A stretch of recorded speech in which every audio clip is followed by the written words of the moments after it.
The Anji Xing'an, a Chinese cargo ship, just broke the world record for automobile transport. 9,500 vehicles. Despite carrying 75% of its full capacity, it's arriving in Europe with 7,000 Chinese cars, proof of China's booming export machine. But how is China achieving this despite an intense trade war with the US? The US, under Trump, imposed a massive 145% tariff on Chinese goods. This led to a sharp drop in shipping demand to the US. Up to 50% of bookings were canceled. Yet China defied expectations, continually breaking export records.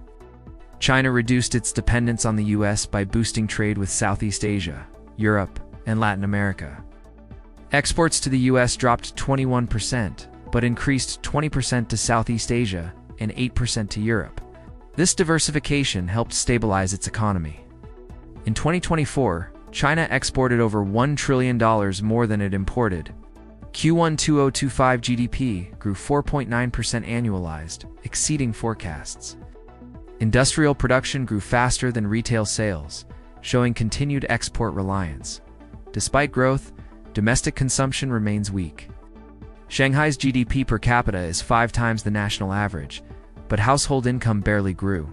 China's wealth is invested in infrastructure and exports, not in raising wages. With the collapse of developers like Evergrande and Country Garden, China is redirecting credit from real estate to manufacturing.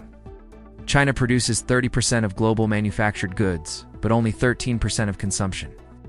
China is investing heavily in tech self-sufficiency: chips, EVs, AI, and semiconductors. Companies like Xiaomi and Huawei are challenging global tech giants. Xi Jinping's focus is on mastering key technologies to reduce dependence. Part 7. Domestic Challenges. 7 o'clock to 8 o'clock. Youth unemployment is high, wage growth is stagnant.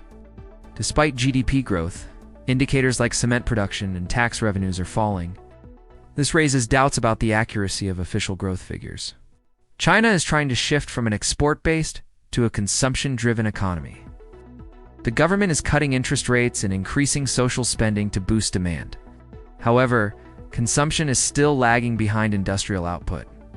China continues to break export records, but this success may not be sustainable. Policymakers are aware of the imbalance and are trying to shift focus to domestic demand. Whether China can maintain this momentum while rebalancing its economy remains to be seen.